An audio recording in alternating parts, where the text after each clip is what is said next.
भक्ति भारत में आपका स्वागत है। अगर आपको वीडियो पसंद आए तो इसे लाइक करें, शेयर करें और ऐसे और भी भक्ति वीडियो देखने के लिए सब्सक्राइब करें। अध्याय 7।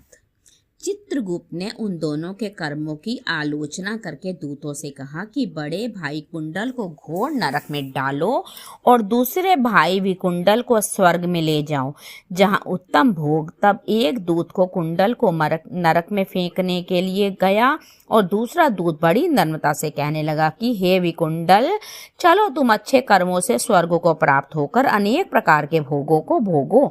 तब विकुंडल बड़े विस्मय के साथ मन में संशय धारकर दूत से कहने लगा कि हे यमदूत, मेरे मन में बड़ी भारी शंका उत्पन्न हो गई है, अतएव मैं तुमसे कुछ पूछता हूँ। कृपा करके मेरे प्रश्नों का उत्तर दो। हम दोनों भाई एक ही कुल में उत्पन्न हुए, एक जैसे ही कर्म करते रहे। दोनों भाइयों ने कभी कोई शुभ कार्य नहीं किया, तो फिर एक नरक क्यों और दूसरे को स्वर्ग किस कारण प्राप्त हुआ? मैं अपने स्वर्ग में आने का कोई कारण नहीं देखता। तब यमदूत कहने लगे, हे विकुंडल, माता पिता पुत्र पत्नी भाई बहन से सब संबंध जन्म के कारण होते हैं और जन्म कर्म को भोगने के कारण लिए ही प्राप्त होता है। जिस प्रकार एक वृक्ष पर अनेक पक्षियों का आगमन होता है, उसी तरह इस संसार में पुत्र भाई माता पिता का भी संगम होता है।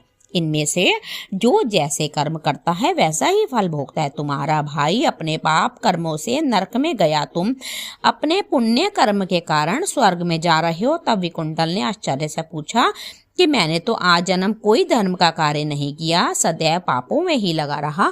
मैं अपने पुण्य के कर्म को नहीं जानता। यदि तुम मेरे पुण्य के कर्म को जानते हो तो कृपा करके बताइए। तब देवदूत कहने लगे कि मैं सब प्राणियों को भली भांति जानता हूँ, तुम नहीं जानते। सुनो, हरिमित्र का पुत्र सुमित्र नाम का ब्राह्मण था, जिसका आश्रम यमुना नदी के दक्षिणोत्तर दिशा में था।